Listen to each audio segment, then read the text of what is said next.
Thank you very much indeed, and it's an absolute delight to be here. I have to say, having attended a few of the Leg Club parties in the past, I'm probably feeling substantially less jaded than everybody else in the room.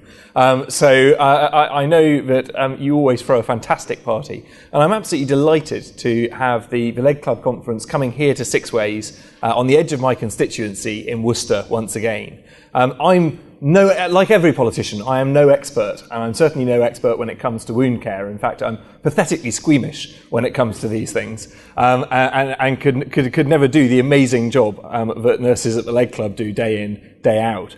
But what I am a bit of an expert in is Worcester, and I've seen in Worcester how the local leg clubs make a massive difference and help to bring together elderly people who might be at risk of loneliness and isolation, help to create a fantastic community atmosphere for those people, and at the same time help to provide really valuable wound care to protect people from long-term conditions from using the use of their legs, keeping people mobile and keeping people's quality of life.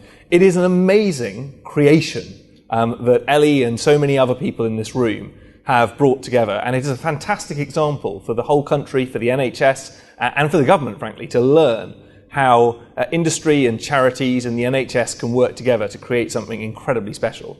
So the first thing to say is keep up the good work. Thank you for all that you're doing.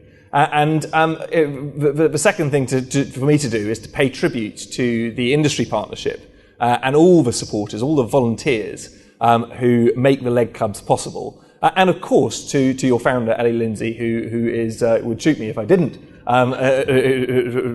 pay tribute properly, but who's also done such an amazing job of building up a coalition of support. And we were talking earlier about the fact that if you walk around Parliament and mention the word leg club, people's eyes will light up, and members of the Lords, like Freddie Howe, who I know you all know well, are passionate about singing the virtues of the leg club. And I was thinking, how does this sort of relate to Worcester? And I'm a historian, and I spent a long time studying history and looking at the history of the place I represent. And this is a city which goes back thousands of years. Worcester was a settlement at the time of the Romans, when the only way that they knew to deal with wounds was to use cobwebs and honey and hope that things got better. And moving on through the history of the city, we're famous for having a great battle here. It's the Battle of Worcester, where Parliament beat the Crown in 1651, and Oliver Cromwell showed great resourcefulness and determination when he was faced with the impenetrable barrier of the River Severn.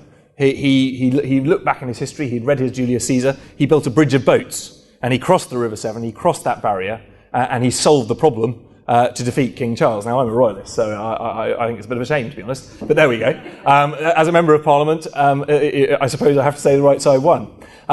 Moving on in our history city, we have a proud connection with the medical profession, which I know will be well represented here today, through Charles Hastings, who brought together for the first time, decided that doctors needed to coordinate their work, and created a headache for future governments by establishing the BMA. And he made a huge contribution to the development of modern medicine and the way in which medical professionals could work together and share ideas. And that establishment actually took place in Worcester, so it's a connection of which we can be very proud. And then in this year, where we commemorate the, in many ways, tragic centenary of the Somme and the centenary of the Great War, in which so many people suffered and gained terrible wounds and needed treatment for those wounds. We in Worcester are extremely proud of one of our heroes of the city, who is Geoffrey Stoddart Kennedy, the Reverend Geoffrey Stoddart Kennedy, better known as Woodbine Willie. He was the chaplain who went out to the trenches and instead of simply preaching to the soldiers, gave them genuine comfort, partly through the medium which we wouldn't approve of today, of handing out Woodbine cigarettes.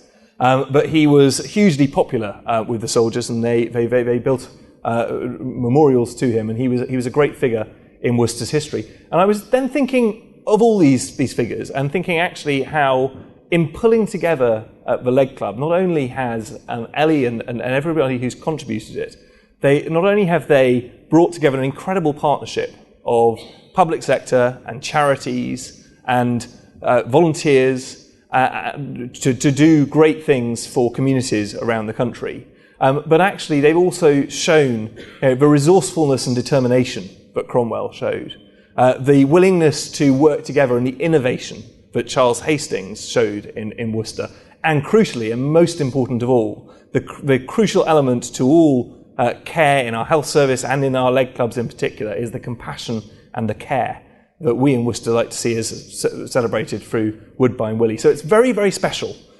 for this conference to come every year to my constituency, to Worcester. I'm incredibly proud of what you do, and I will certainly be doing everything I can to add my voice to the many champions you have on all sides of politics and in Parliament. And with that, I just want to wish you good luck for all your proceedings today. I hope that the conference is as successful as no doubt the party was. Thank you very much.